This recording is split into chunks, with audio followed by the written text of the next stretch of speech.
going to happen here is going to be a change from those types of valuations. They'll be zeroed out and go for naught. In other words, the corporation does not have a right to an individual as a piece of stock or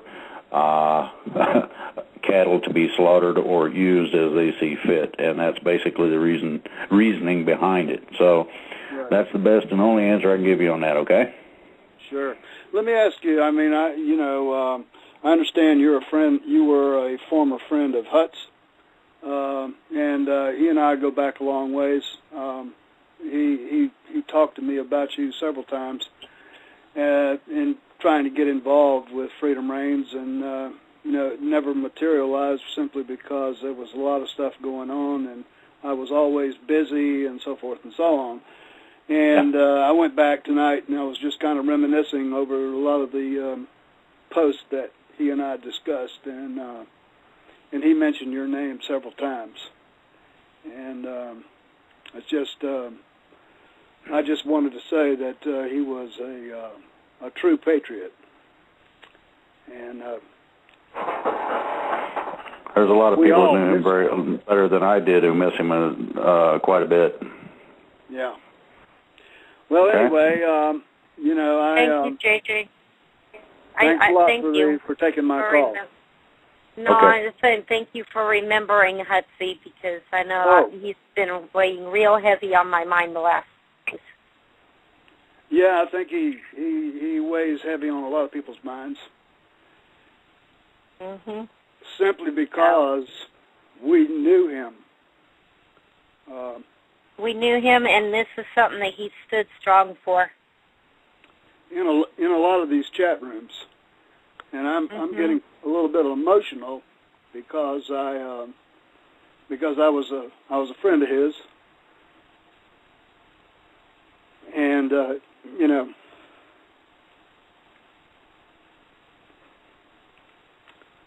I hear you. It's all right. You know right. what I mean? But anyway, I do. I'm dealing with some other issues right now as well. But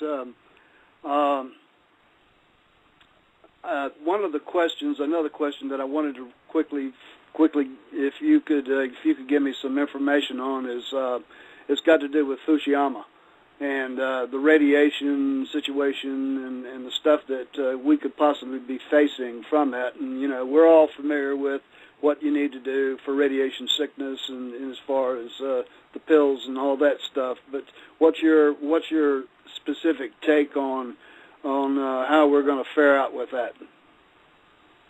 It's not going to be a pretty scene, but things are being attended to, and there are ways to mitigate the radiation problems. Will Spencer has some stuff that actually will eat that radiated material. So this is similar to some of the stuff that we could have used on the oil in the Gulf of Mexico that was turned down because it was intentional.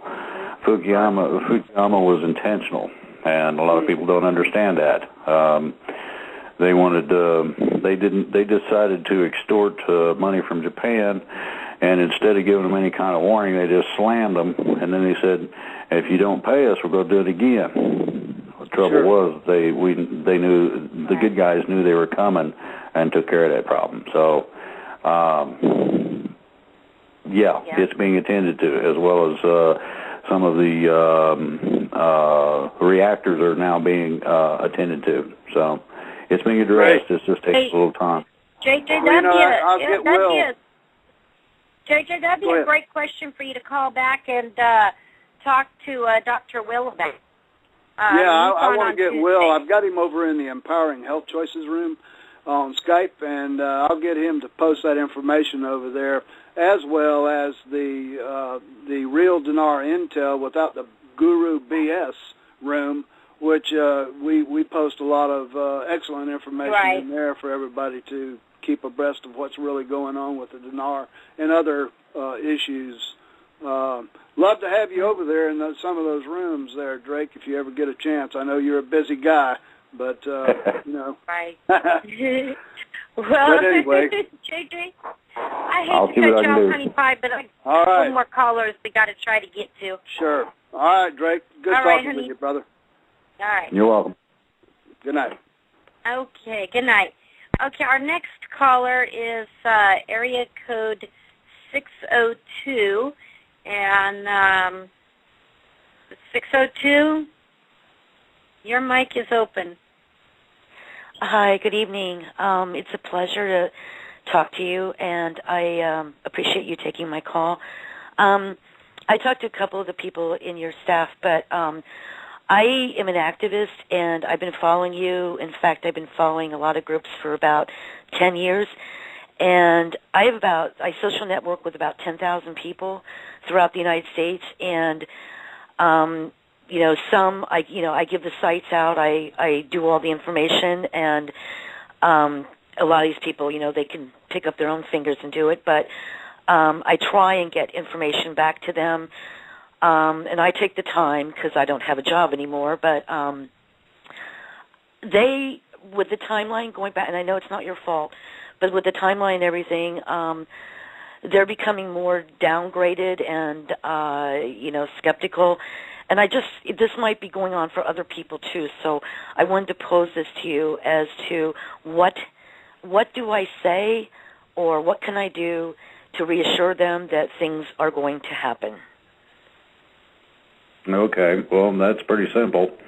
The timeline's been delayed by just a few weeks, and it's not up to me. It was not up to the military. It's up to other people in terms of a couple of situations and legalities that have to be attended to according to those in charge.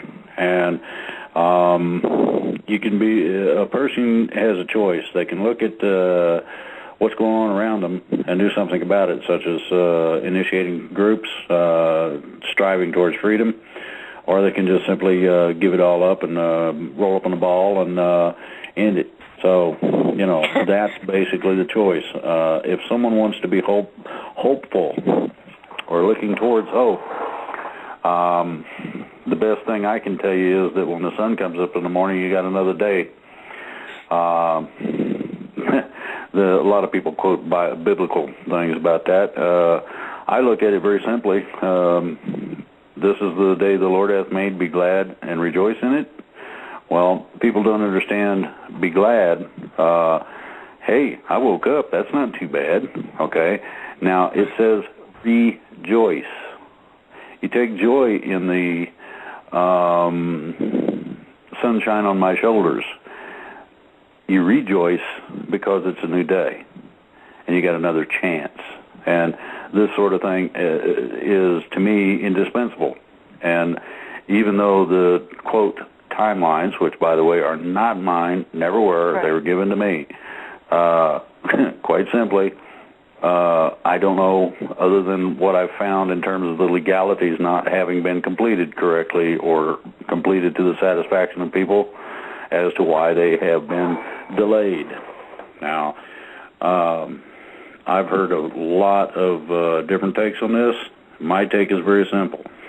I feel that everyone, including myself, simply has to do what happens in the military all the time, and that's called hurry up and wait. It is the most unpleasant thing in the world, especially when you're hungry. And I'm going to elucidate or clarify that. Think about hurrying up, running fast as you can to get to the chow line, and then having to wait there. Stand there and smell the food. And this is why people are going, I can smell it, I can taste it, and I can't have any. Oh, my. Well, everybody's kind of stuck with that, including me. Things have got, completed before it happens, and that's just how simple it is. Okay? Okay. Well, I appreciate it because my husband was in the military Air Force for 42 years, so I understand a lot of that stuff. But I just wanted to ask, so thank you for your time. You're welcome. All right, thank you. Our next caller is from area code 541. 541, your mic is open. Well, thank you. I want to thank Drake and you too.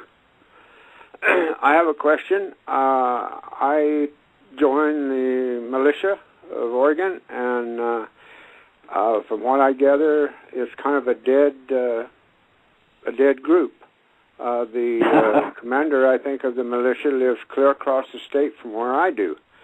I live in a small community of about 180, mostly retired people, and I was wondering if it was possible for me to form my own group here.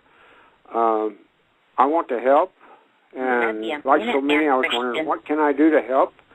And I realized that we basically use wood for heat in the wintertime, so I've stocked up enough wood that I can help people out with it, but I need to know if I can form a group that I can help with other things. Of course you can. I guess. You betcha. Look, the militias are usually set up from county to county, and even in a county, depending on its size, could have several units. Nobody can tell you that you cannot form a militia unit. That is your right. And I would encourage you, by all means, if you can't get anything out of the people that are there, sir, by all means, form your own unit. If you've got people that will join in and help you out, you got training grounds to do it, you're community-oriented and such, that would be a positive plus. By all means, jump on it with both feet. There should be nothing holding you back.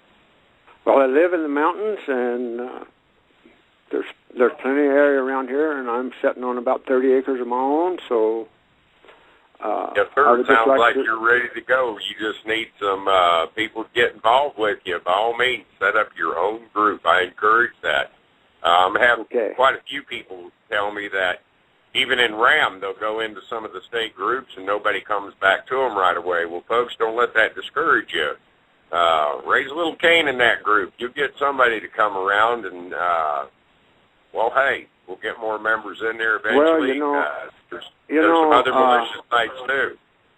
Yeah, well, I want to do it, and I don't like waiting on people, and maybe I'm too impatient, but I can see on the chat people wanting a date. Well, they're wanting other people to do it for them. I want to do it for myself and for others. Amen, sir. Thank you. Thank you very much. Thank you. You bet. Thank you. Mm-hmm. Hey, Minuteman, maybe you want to carry on a little bit regarding the militia and how people can help and what, maybe kind of elaborate just a little bit more on what that gentleman was asking about. Sure. A lot of people are under the impression that militias are set up under state commanders. Well, folks, if you have been around in the militia as long as I have, the state command thing just never works. It always ends up crumbling. There's always big problems. Texas just experienced that in two separate groups. And I finally got them to start forming upon counties, from county to county. And, hey, if you've got 2 or 3 groups in a county, that's fine. Some counties might be able to take on 12 or maybe even 15, and that's fine, too. But we try to encourage people that build militia to keep the command structure within the unit. It's like anything else. You got ego problems. Infighting can become a problem, everything else. So, look, the more you form your units locally, and involve your community people. By all means, here recently, I actually took it before the judge and our county judge and our county sheriff, and, well, we went and we done a presentation in front of the county commissioners. And real soon here, I'm going to get back into town, and we're going to start forming that group that we all agreed that we would form. So, folks, look, you have places out there that you can do that with, and I suggest very highly to inform your sheriff. If you're going to build a unit, inform the sheriff. You've got to look at how the sheriff might be viewing it. If you're a sheriff and you're forming a group and you're not communicating with that sheriff, well, that's going to kind of put him on alert. So to get past that, I would suggest to go talk to your sheriff, let him know you're forming the group, and, hey, that you're there to help the sheriff if he needs you, constitutionally, mind you. If the sheriff tries to give you something to do that's not good for the people,